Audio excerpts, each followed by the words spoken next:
Hey viewers, Drishti the MIS के ISPCS previous year prelims quiz program में आप लोगों का बहुत बहुत स्वागत है।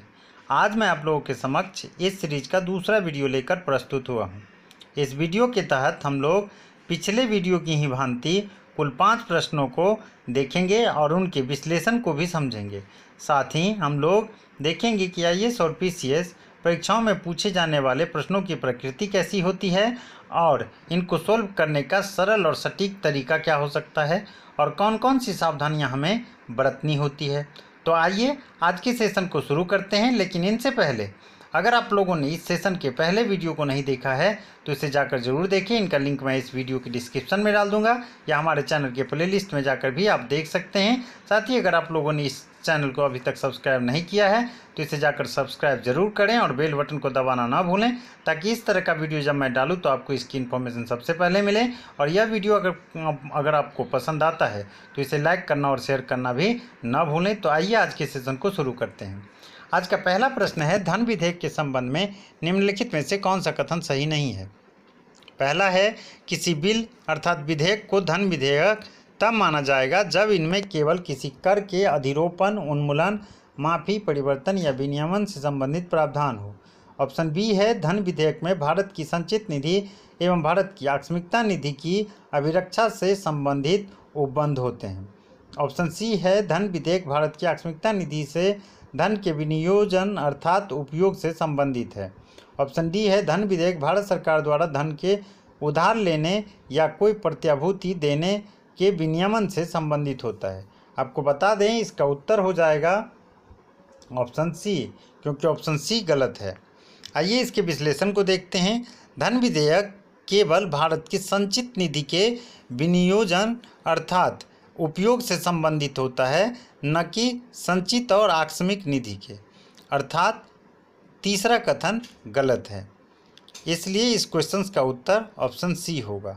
संविधान का अनुच्छेद 110 कहता है कि धन विधेयक द्वारा संसद किसी व्यय को भारत की संचित निधि पर भारित व्यय घोषित करती है या इस व्यय की रकम को बढ़ा सकती है।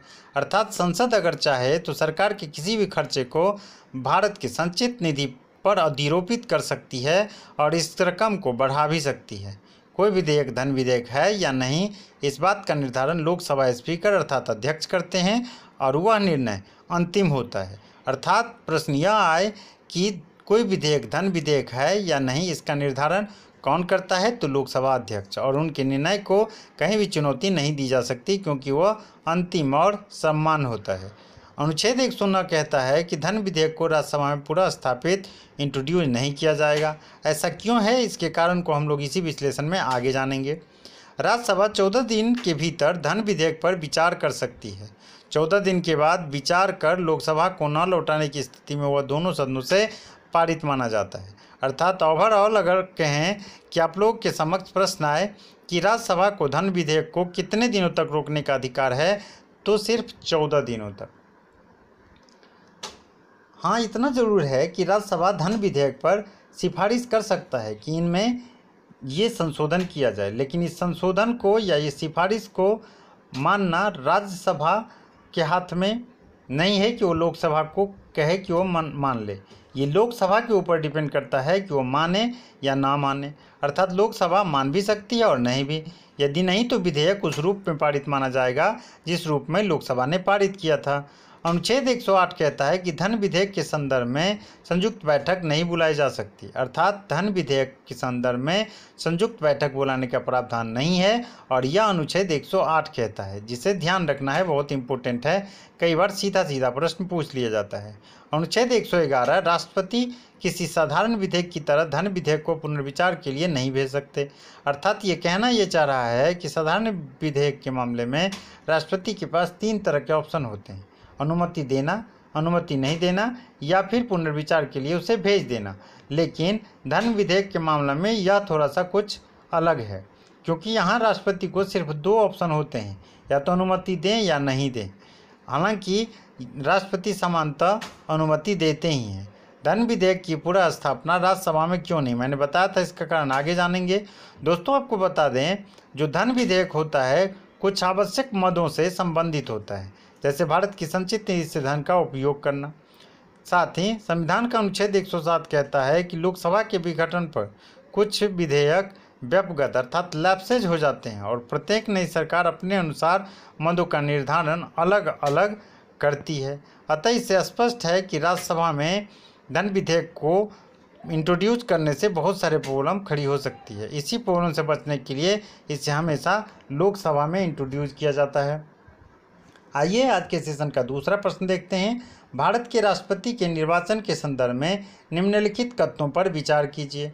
प्रत्येक एमएलए के वोट का मूल्य अलग अलग राज्य में अलग अलग होता है, ये पहला कथन है। लोकसभा के सदस्य के वोट का मूल्य राज्यसभा के सदस्य के वोट के मूल्य से अधिक होता है, ये दूसरा कथन है।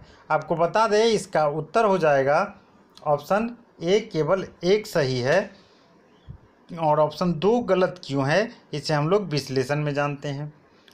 इस सेक्शन को हमें अच्छे से तैयार करना चाहिए, साथ ही इस पूरे सेक्शन को राज्यपाल से तुलना करते हुए भी पढ़ना चाहिए। ऐसा मैं इसलिए कह रहा हूँ कि आप चाहे आईएएस की एग्ज़ाम हो, चाहे पीसीएस की हो, चाहे कोई भी जनरल कंपटीशन की एग्ज़ाम हो, इसमें आप अगर उनका प्रीवियस ईयर क्वेश्चंस देखेंगे तो इस सेक्शन से क्वेश्चंस आपको बहुतेरे देखने को मिल जाएगा।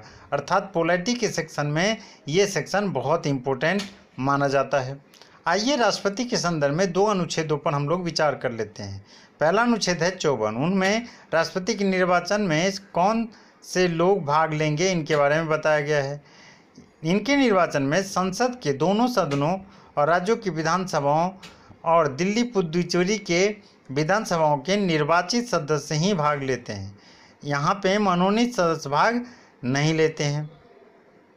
साथ ही अनुच्छेद 55 कहता है कि राष्ट्रपति का निर्वाचन गुप्त मतदान द्वारा अनुपातिक प्रतिनिधित्व पद्धति के अनुसार एकल संख्यानीय मत के माध्यम से होता है। गुप्त मतदान अनुपातिक प्रतिनिधित्व पद्धति के अनुसार एकल संख्यानीय मत के अनुसार राष्ट्रपति का चुनाव भारत में होता है, जिसका जिक्र अनुच्छेद 55 में है। राष्ट्रपति के निर्वाचन हेतु प्रत्येक सांसद और विधायक के मत का मूल्य निर्धारित किया जाता है और इसका फॉर्मूला अनुच्छेद 55 में है। विधायक के मत का मूल्य इक्वल टू राज्य या यूटी यूनिट टेरिटरी जिला परिषद केंद्र शासित प्रदेश की कुल जनसंख्या को विधानसभा के कुल निर्वाचित सदस्यों की संख्या में 1000 से गुना करके भाग दे दिया जाता है और अगर शेषफल 500 से कम नहीं बचता है तो विधायक के मत के मूल्य में एक और जोड़ दिया जाता है। प्रत्येक राज्य की जनसंख्या और विधायकों की संख्या अलग अलग है, इसलिए प्रत्येक राज्य विधानसभा में निर्वाचित विधायकों के वोट का मूल्य भी अलग अलग होना स्वाभाविक है, इसलिए कथन एक सही है। संसद के दोनों सदनों के निर्वाचित सदस्यों के वोट के मूल्य की अलग अलग नहीं होती, इसलिए कथन 2 गलत हो जाता है। और यह अलग अलग क्यों नहीं होता, इनके फॉर्मूला को देखने से हमें पता चल जाएगा। संसद के मत के मूल्य का निर्धारण करने के लिए फॉर्मूला होता है सभी राज्यों के निर्वाचित विधायकों के मत मूल्य का कुल योग बट्टा निर्वाचित सांसदों की संख्या। अब यहाँ देखिए इसमें निर्वाचित सांसदों की संख्या से भाग दिया जाता है और हमें पता है कि निर्वाचित सांसद चाहे वो लोकसभा की हो चाहे राज्यसभा की, उनकी संख्या निश्चित होती है। इनकी संख्या निश्चित होती है और ये अलग अलग राज्यों के लिए अलग अलग नहीं होता है, अतः इनके मत का मूल्य भी एक समान होता है।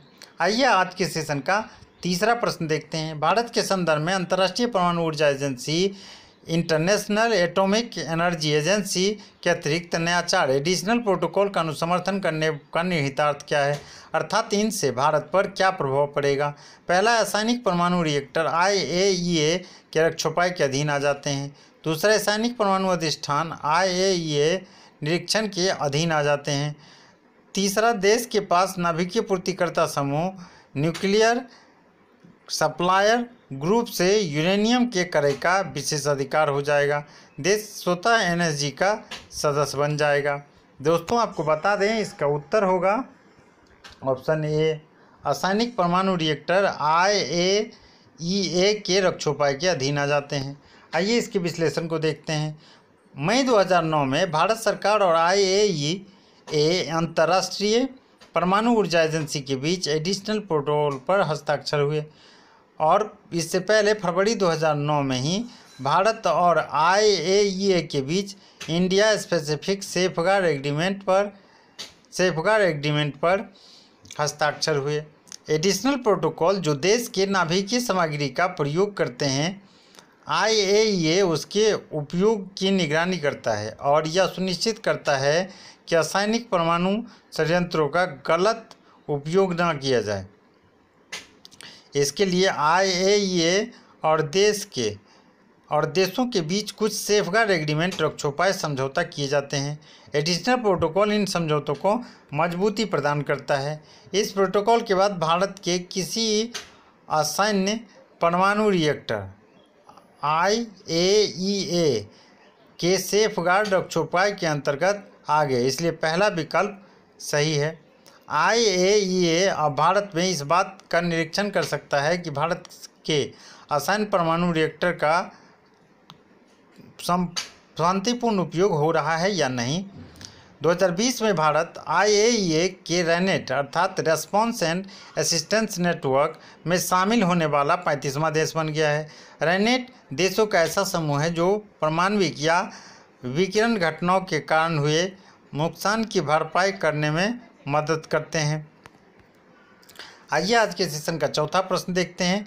निम्नलिखित देशों पर विचार कीजिए। ऑस्ट्रेलिया, कनाडा, चीन, जापान, भारत और USA। निम्नलिखित में से कौन सा आसियान के मुक्त व्यापार भागीदारों में से है? ऑप्शन ए है 1 2 4 5, ऑप्शन बी है 3 4 5 6, ऑप्शन सी है 1 3 4 5, ऑप्शन डी है 2 3 4 6। दोस्तों इसका उत्तर हो जाएगा ऑप्शन सी 1 3 4 5। ऑस्ट्रेलिया, चीन, भारत और जापान, इसमें कनाडा और USA शामिल नहीं है। आइए इसके विश्लेषण को देखते हैं। ऐसे प्रश्नों में आवश्यक नहीं कि आप सभी तथ्य याद रखें। यदि आपको इनमें गलत तथ्य का पता है तो उस स्थिति में विकल्पों की छंटनी कर एलिमिनेट विधि से आंसर तक पहुंचा जा सकता है। कनाडा और USA आसियान के मुक्त व्यापार भागीदार नहीं है। ऐसे में जब कनाडा 2 विकल्पों ए और डी में शामिल है तो ये दोनों स्वयं गलत हो जाएंगे। साथ ही अमेरिका बी में शामिल है तो वह भी गलत हो जाएगा। इस तरह हम सही उत्तर विकल्प सी तक पहुंच सकते हैं। जिन देशों ने आसियान के साथ FTA फ्री ट्रेड एग्रीमेंट किया है उनमें शामिल है ऑस्ट्रेलिया, न्यूजीलैंड, भारत, जापान, चीन, दक्षिण कोरिया और हांगकांग चीन। साथ ही हालिया वार्ता में भारत ने RCEP regional comprehensive economic partnership समझौते पर हस्ताक्षर करने से इनकार कर दिया है। भारत के किसानों और घरेलू छोटे उद्योगों को होने वाले संभावित नुकसान को ध्यान में रखते हुए भारत ने यह कदम उठाया है और यह समझौता अस्वीकार किया है। आइए आज के सेशन का 5वां और अंतिम प्रश्न देखते हैं। अंतिम प्रश्न है, निम्नलिखित कथनों पर विचार कीजिए। पहला, विधानसभा का की अध्यक्ष यदि विधानसभा का की सदस्य नहीं रहता है या रहती है तो अपना पद रिक्त कर देगा या देगी। दूसरा है, जब कभी विधानसभा का विघटन किया जाता है तो अध्यक्ष अपने पद को तुरंत रिक्त कर देगा या देगी। उपर्युक्त में से कौन सा कथन सही है? ऑप्शन ए है केवल 1 सही, ऑप्शन बी है केवल 2 सही, ऑप्शन सी है 1 और 2 दोनों सही, ऑप्शन डी है न तो 1 न तो 2। इसका उत्तर हो जाएगा दोस्तों केवल 1 सही है।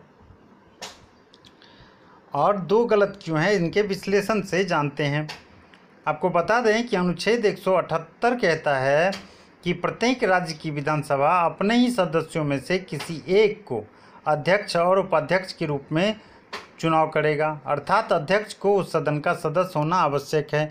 अगर अध्यक्ष अपनी सदस्यता त्याग देता है तो वह इस पद को रिक्त कर देगा, इसलिए कथन 1 सही है।